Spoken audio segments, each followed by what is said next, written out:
oftentimes we are told like positive terms and buzzwords, you can call them in marketing, where it's things that are said which are meant to encourage you and meant to be positive.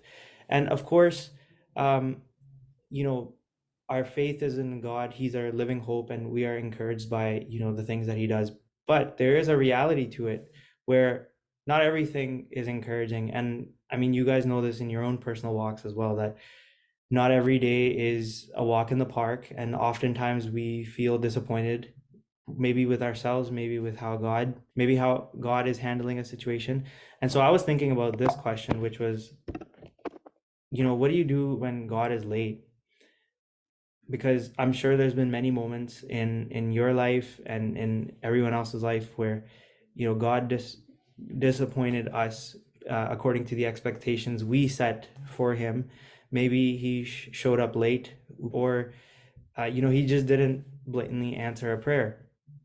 And I was thinking about how sometimes we forget the reality of the Christian walk, which is that it's not supposed to be an easy walk, but it's not centered around our lives and our happiness per se. I mean, happiness is the byproduct of some of the blessings that we receive, but our faith isn't centered around God making us happy, but it's centered around us serving him and how we follow his command.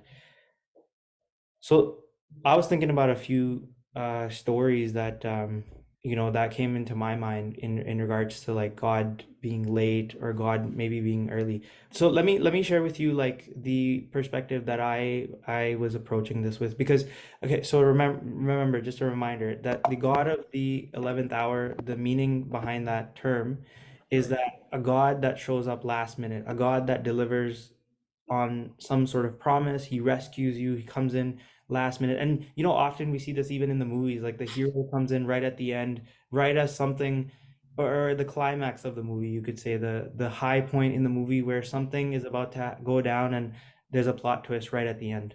Was that? Sorry, I was gonna say also when the water was turned into wine just at the last minute Oh yeah, at the exactly. wedding. Yeah, that's definitely a 11th hour miracle, because the guests were complaining, all the people are ready to leave, disappointed probably, and then there's Jesus, and he performs. That's the first miracle I believe he performs. So that's an excellent example. Thank you for sharing that. So here's the examples that I had in mind, and we're gonna quickly go through them to kind of figure out what those situations meant. So on the left side, you see here the God of the 11th hour, where from our perspective, he came in the last moment and he saved the day, and he changed the circumstances.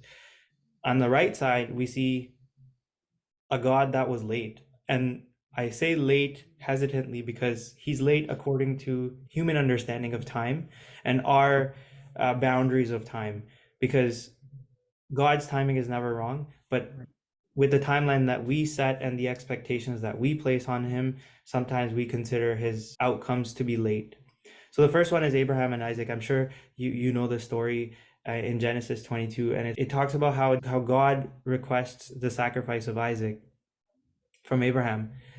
And we notice in the story, and I put the references, I would highly encourage you when you get a chance to revisit those stories, because they have some really great information in terms of where God specifically spoke with them. And in that story, you notice that Abraham tells his servants that him and Isaac are going to go worship and then they'll be back. And he hasn't told Isaac what's happening in that scenario either. And as they're climbing, that story has so many different messages and so many different takeaways that we can focus in on. But today we're focusing on specifically how God delivers Isaac and Abraham in the 11th hour, where right as Abraham is about to sacrifice his son, an angel stops him, and there's a animal with this horns stuck that they spot nearby and they use as a sacrificial offering. And it's like right as he's about to do it. Then there's the penitent thief on the cross. The penitent, basically somebody who's remorseful. And the thief that was on the right side of Jesus, who was sorry that Jesus is being crucified because he was aware of the fact that he himself deserved the punishment that he was getting, but Jesus did not. And in that reference I placed there, even as he's speaking, Jesus tells him right before, they pass away, Jesus passes away, that, today you will join me in paradise. And that's a huge example of God being the God of the 11th hour, where, he probably lived a lifetime of sin. Who knows how early on he must have started doing whatever he was doing that got him into the scenario where he's being crucified. You have to understand, like, the historical uh, concept of crucifixion. It's a very severe punishment given to the worst of the worst. And so for the thief to end up there, he must have committed, you know, heinous acts. And the fact that right as he's about to die and potentially go to hell, he's out here recognizing Jesus's value, and he's not even asking for anything. He's just doing it with no, nothing expectant in return. And Jesus essentially delivers him his eternal life.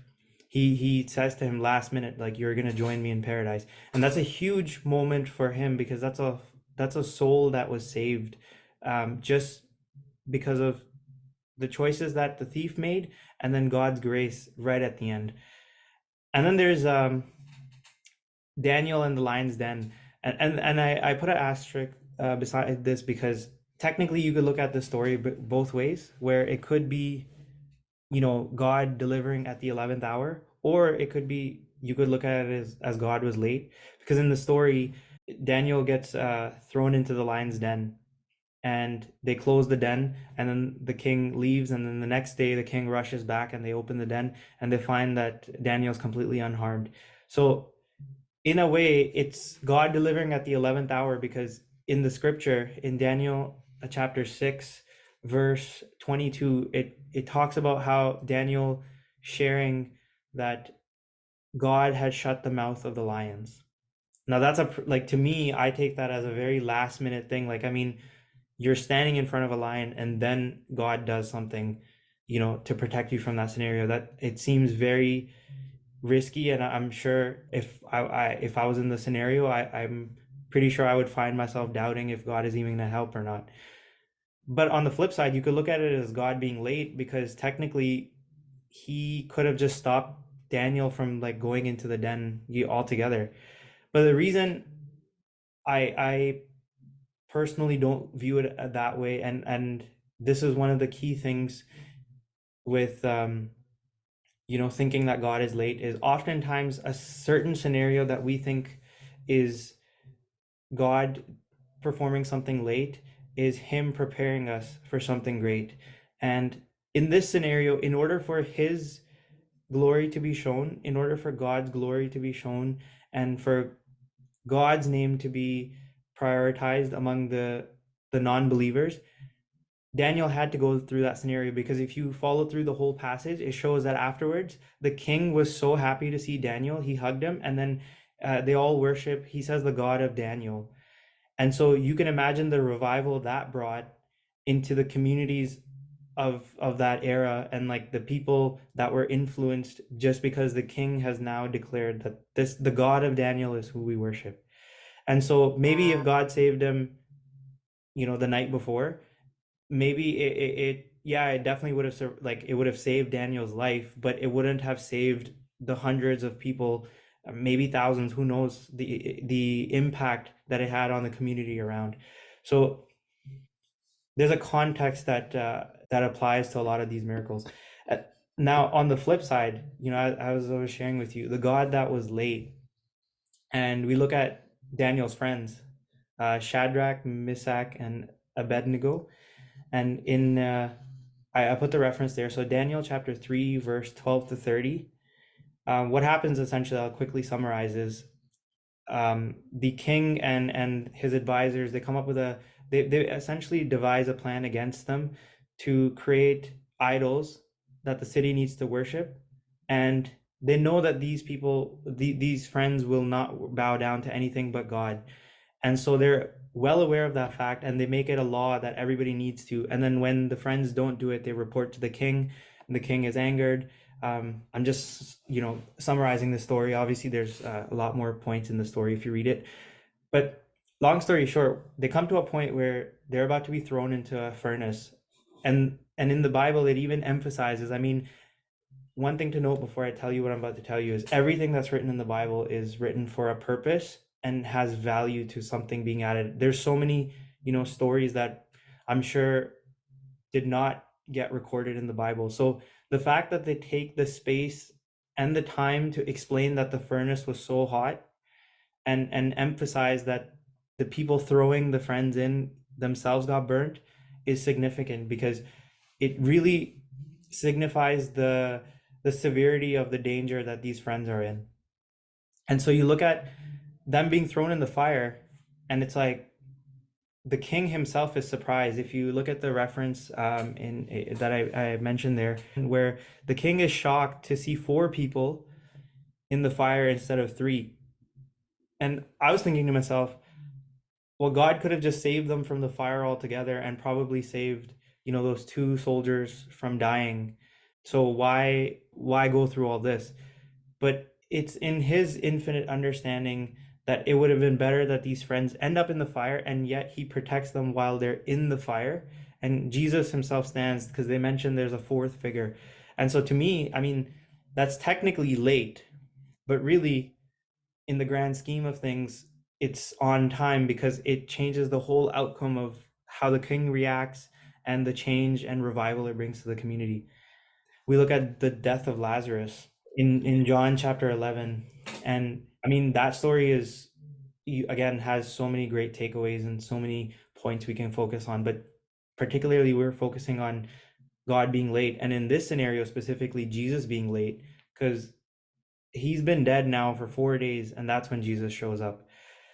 But if you focus on verse 21 and 22, Martha says that, I'm paraphrasing, that even though he's dead, I still believe that you can revive, and you can, change the outcome of the scenario.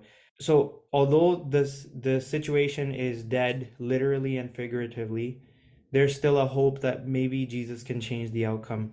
But I mean, 4 days this person has been dead, and scientifically a body starts decomposing, I believe, after the second day. And especially, I don't know what kind of resources they may have had access to back then, but it certainly can't be as good as the ones that we have now. And so I can't even imagine the physical look and the stench, and just the image of a body that's been dead for 4 days. But here's God showing up on his own time, or Jesus, sorry, showing up on his own time and doing what he came to do. And then the last one is Jesus himself, which I think was the perfect example to summarize all the other ones. Because in the crucifixion of Jesus, he himself is asking God at one point, like, why have you forsaken me? There's a point, and I'm jumping back and forth. I'm not telling you them in the order that they happen in, but there's a point in which he also mentions, let your will be done. And the late aspect of this story is the point that was to be made through Jesus's crucifixion could have probably been made, according to human understanding, through a variety of other ways. God does not have to lower himself to show us his power. He could have come in as a king, as somebody that's powerful and authoritative. But here he is sacrificing his life for us, and allowing these soldiers to abuse him physically, verbally, and they're doing all sorts of demeaning things to Jesus. And to the point where they just kill Jesus. He dies on the cross. And one could argue that, well, God, like, why did you let it get to that point? Why wait till he's dead? Why not show your power and your authority before that happens, and then everybody would be changed? But sometimes the decisions that God makes, and I'm speaking, I think I in this particular moment, I feel like I'm speaking to myself, where it's like sometimes there's decisions that God makes, and pathways that he leads us down that are beyond our understanding. And Jesus had to die so that he could pay for our sins. And then he had to be revived 3 days after so that we can believe that he is the only living God and the true hope that we have. And I don't think that we may have had the same level of maybe faith, Mm. or understanding of Jesus's life if these series of events didn't play out the way that they did. And I'm sure God obviously knew all of this long before we were even created. But like, it's funny when we, as tiny specks of dust in God's eyes, like humans, sit there and think, well, God, this is taking so long. This is, and I say this in a joking manner, but I know how real that frustration with God can be. I'm in it currently. I'm in it. I've been in it before. I'm sure everyone's been in it in at some point in their life where you're just wondering, like, well, God, what are you doing? Like, why are you taking so long? Like, what is the delay here? And why can't we move forward? One thing that has helped me with these questions and these scenarios, anybody that watches this recording after, is there are certain characteristics that all of these stories have.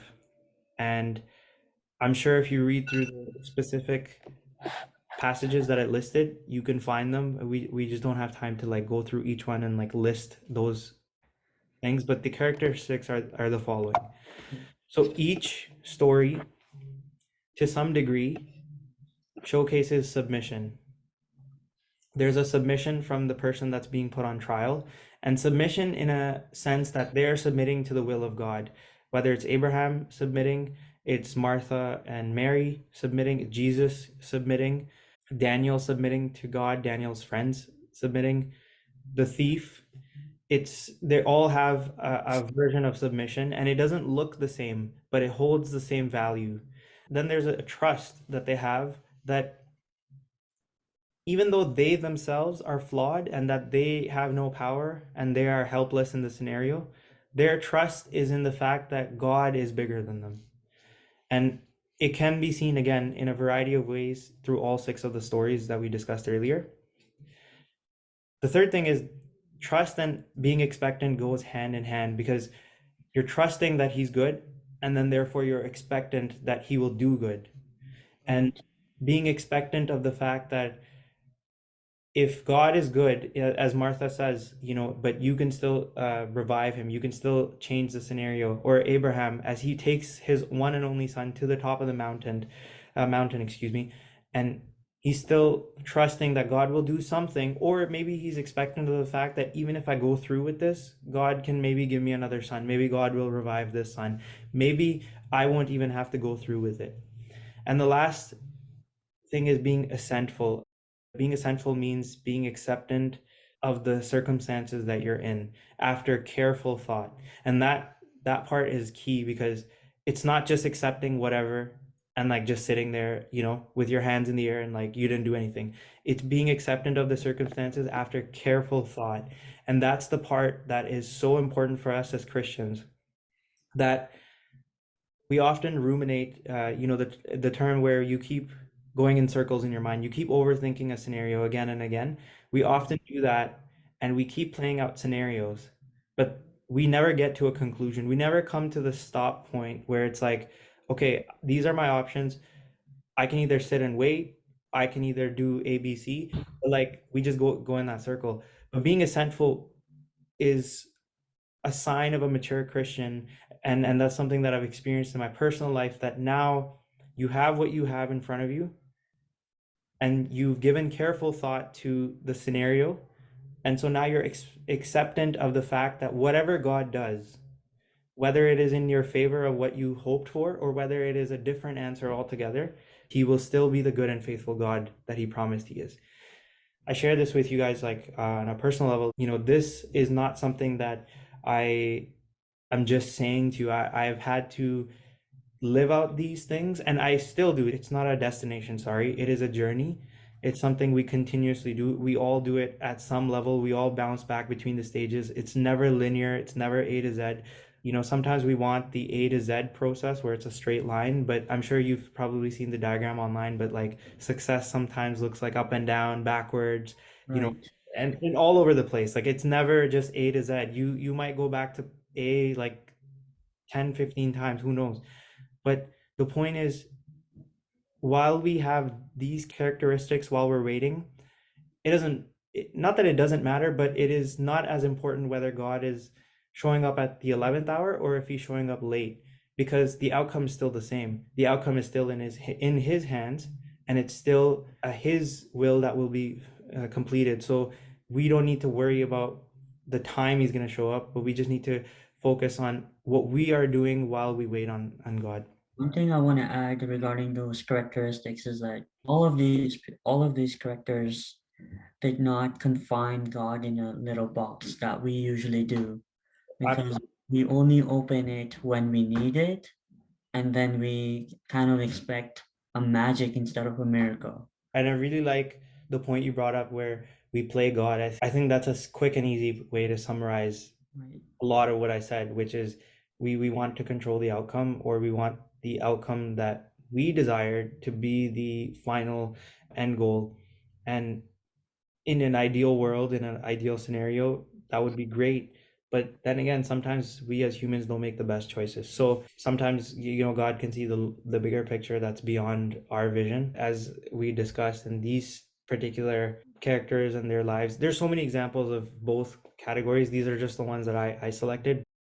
We know how the story ends because it's written in the Bible, and so we know, oh, okay, so in the next chapter the friends are going to be saved. But like, can you imagine being on like death row right now, right this moment, and like a judge is telling you that you're going to be sentenced to death because of a crime that you didn't even commit? Or you know what, blasphemy law is the best way to do it, because I think that's essentially what this was with Daniel's friends. They were being sentenced to the furnace because they're not bowing down to these idols. So I imagine myself, like, imagine being in a scenario where you're told to worship something that you don't believe in, and if you don't do it, you're going to be sentenced to death. I don't know how fast I would crumble. Like, to be honest with you, I don't think I would have the faith that they have. It would shatter me as a person. So I can't imagine what these people were going through. But when we study them fully from A to Z, um, we realize that not knowing the outcome was not part of why they acted the way that they acted. It's because of their characteristics that they were able to get through the situation. It's not because they had like, some superpowers that, oh, it's fine. Like when we go in the fire, God's gonna come and save us. They didn't know that. They were just ready to sacrifice their life, which is a huge, courageous act. Thanks so much for watching that video. I hope it was a source of blessing for you. And if you like content like this, hit the subscribe button and please share with your loved ones. God bless you.